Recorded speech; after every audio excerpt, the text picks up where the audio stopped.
Hello दोस्तों। तो आप लोग कैसे हैं? आई होप आप लोग अच्छे और मस्त होंगे।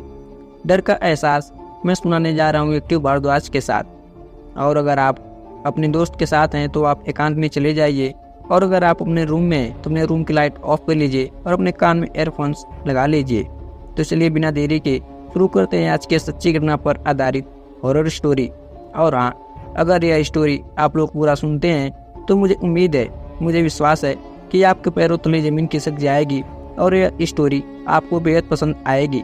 तो चलिए बिना देरी के और बिना ढोंग ढकोसला के शुरू करते हैं आज की यह भूतिया स्टोरी। शाम ढल रही थी। आसमान पूरा काला पड़ चुका था, जैसे किसी ने काले रंग की शीशी उड़ेल दी हो। शायद बारिश को आने का बेकरार था। घिरा हुआ आसमान और ठंडी हवाएं चांदनी को बेहद पसंद थी। बारिश चांदनी के बदन में एक अजीब सी सिहरन पैदा करती थी।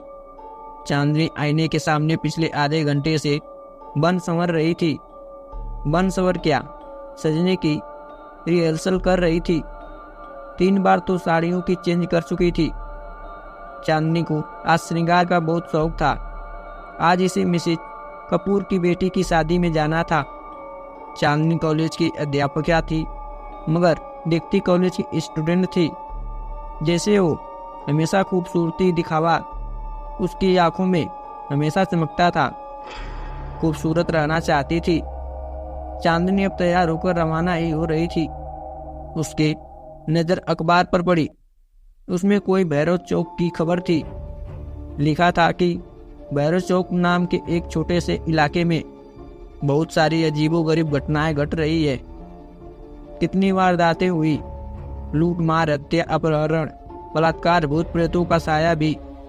सभी घटनाएं वही तो घटी है। लोग वहां दिन के उजाले में भी जाने का साहस नहीं करते। एक खबर पढ़ते ही थोड़े समय पहले चांदनी का चमकता चेहरा फीका पड़ गया था। उसके चेहरे पर मानो हल्का खौफ मंडरा रहा था। थोड़ी देर वो खामोश होकर वही खड़ी रही, मानो ये खबर उसके मन में घर बना लिया हो। चांदनी की खामोशी मिसेस कपूर के फोन ने तोड़ी। चांदनी ने फोन उठाया और बातें करते वहां से कार में निकल गई। चांदनी को शादी में पहुंचने में कोई दिक्कत नहीं आई। चांदनी ने गाड़ी से बाहर निकलने से पहले एक बार फिर अपना चेहरा निखार लिया था।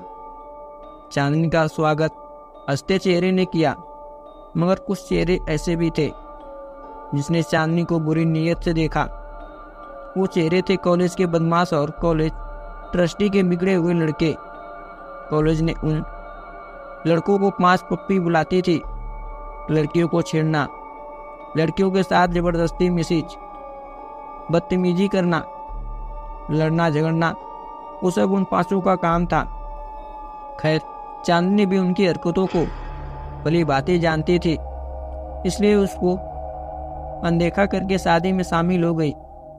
नाच गाना, खाना पीना, गप्पे लड़ाने और बिताई में पता ही नहीं चला कि रात के 11 बज गए हैं। उसे घर पहुंचने में अभी 2 घंटों का फासला तय करना था। चांदनी के पति जतीन का फोन आता है। हेलो चांदनी, कहाँ हो? जतीन ने कहा, मैं शादी में आई थी पर बहुत देर हो गई है। बस मिसेस माथुर के साथ अभी निकल रही हूँ। चांदनी ने बातें खत्म करके फोन रखा। चांदनी ने फटाफट मिसेस कपूर बाय किया और मिसेस माथुर को ढूंढने लगी, मगर पता चला कि मिसेस माथुर तो घर के लिए कब की रवाना हो चुकी हैं। चांदनी सोचने लगी कि अब अकेले घर जाऊं कैसे।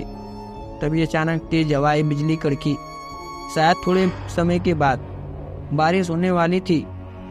उसकी किसी परवाह करे बिना वहां से अकेले निकल पड़ी, मगर वो 5 पप्पी चांदनी की हर हरकत नजर रख रहे थे। चांदनी ने बस थोड़ा सा ही फासला तय किया ही था कि बारिश की बूंदाबांदी आने लगी। चांदनी मन ही मन सोच रही थी कि वो बारिश बंद होने का इंतजार करे या फिर आगे बढ़े। चांदनी को जल्दी तय करना था उसे क्या करना है। उसने आगे बढ़ने का फैसला किया। चांदनी की कार थोड़ी आगे बढ़ी ही थी। तेज बारिश शुरू हो गई। हमेशा चांदनी को सिहरन देने वाली बारिश की बूंदें आज बाधा बन रही थी। चांदनी बारिश की बूंदोबांदी को चीरती हुई आगे बढ़ रही थी। चांदनी का आगे बढ़ने का फैसला सही था, क्योंकि बारिश बंद हो चुकी थी। चांदनी हल्के मन से ड्राइव कर रही थी, मगर लगता है आज का दिन चांदनी के लिए सचमुच बहुत भारी था, क्योंकि सामने ट्रैफिक जाम था, गाड़ियों की लंबी लाइन लगी थी। किसी ने पूछा तो पता चला कि भारी बारिश के चलते आगे का रास्ता पूरा ब्लॉक हो चुका है। जब तक रास्ता साफ नहीं होगा तब तक ट्रैफिक जाम रहेगा, और रास्ता साफ होने में सुबह भी हो सकता है। सुबह का नाम सुनते ही चांदनी हवाई उड़ गई। तभी चांदनी देखती है कि कुछ गाड़ियां कच्ची सड़क की तरफ जा रही हैं। भैया, ये कच्ची सड़क कहाँ जाती है? चांदनी ने किसी से पूछा। एक कच्ची सड़क शहर जाती है। चांदनी फिर से सोचने लगी कि वो रास्ता खुलने का इंतजार करे या फिर कच्चे रास्ते से जाए। उसने सोचा कि वो कब तक अकेली रास्ता साफ होने का इंतजार करेगी, वो भी कच्ची सड़क की तरफ।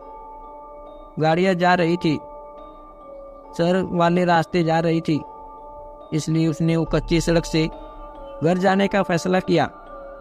चांदनी आगे बढ़ी तो मगर खौफ अभी भी उसकी जान में पैदा कर रहा था, क्योंकि वो आगे चल रही गाड़ियों के सहारे जा रही थी, जैसे कोई दीपक की रोशनी लेकर अंधेरे से गुजर रहा हो। आगे चल रही गाड़ियों की रफ्तार तेजी होती जा रही थी। वो सब चांदनी की कार से आगे बढ़ जाती है, इतनी बढ़ जाती है कि वो सब सारी कार वाले हेडलाइट के सहारे देखी जा रही थी। चांदनी भी उन तक पहुंचने के लिए अपनी गाड़ी की स्पीड बढ़ाती है, मगर अचानक से बंद हो जाती है। गाड़ी बंद होते ही चांदनी बदहवास सी हो जाती है, और वो वहाँ अकेली थी। आगे पीछे कोई नहीं था। आगे जाती गाड़ियों एक के बाद एक आंखों से ओझल हो रही थी। चांदनी अब बेचैन सी होने लगी थी, धड़कनें भी तेज हो चली थी। उसके माथे से डर की बूंदें एक एक करके टपकने लगी थी। उसकी आंखों में खौफ साफ साफ दिख रहा था। वो घबराते जोर जोर से सांसें ले रही थी। उसने अपने पर्स से फोन निकाला और जतिन का नंबर डायल करने लगी, मगर वहाँ मोबाइल कनेक्शन का नेटवर्क बहुत कम था, क्योंकि वहाँ घिरा जंगल था। वो इतना डर रही थी कि वो गाड़ी से बाहर निकलना भी नहीं चाहती थी। उसे कुछ सूझबूझ नहीं रहा था, बस गाड़ी स्टार्ट करने में लगी थी। वो बार बार चाबी को दाएं बाएं घुमा रही थी, मगर नतीजा वही, गाड़ी स्टार्ट नहीं हो रही थी। अचानक से चांदनी की नज़र उसके पर्स में जाती है और उसमें एक तावीज़ दिखता है। वो तावीज़ जो चांदनी की माँ ने आखिर सांस लेते वक्त दिया था और कहा था कि ये तावीज़ बुरे वक्त में तुम्हारी हिफाजत करेगा। चांदनी ने तुरंत तावीज़ लिया और आंखें बंद करके फिर से गाड़ी स्टार्ट करने की कोशिश करने लगी। मौका दिया तावीज़ काम कर गया। गाड़ी एक झटके में स्टार्ट हो गई थी। चांदनी के जो जान में जान आई, ऐसे राहत की सांस ली। चांदनी तावीज़ को सख्ती से उचंबित को हो गई। वह समय व्यर्थ किए बिना वहाँ से चल दी। चांदनी एक आधा किलोमीटर चली थी। रास्ता कटा था। वहाँ उसे एक बोर्ड दिखता है। उस बोर्ड पे लिखा था भैरव चौक। भैरव चौक नाम पढ़ते ही रोंगटे खड़े हो गए और आंखें खुली की खुली रह गई। उसकी सांसें भी तेज रफ्तार से बढ़ने लगी। वही भैरव चौक जिसके बारे में चांदनी ने पढ़ा था, जहाँ पर वो खून, बलात्कार जैसे वारदात हुई थी। उसने फिर से तावीज़ को हाथ में थामा और एक पल के लिए आंखें बंद की, जैसे वो भगवान से दुआ मांग रही हो, अब की बार गाड़ी बंद ना हो। मगर ये क्या, चांदनी की कार भैरव चौक के नाम के बोर्ड के ठीक सामने आकर रुक गई।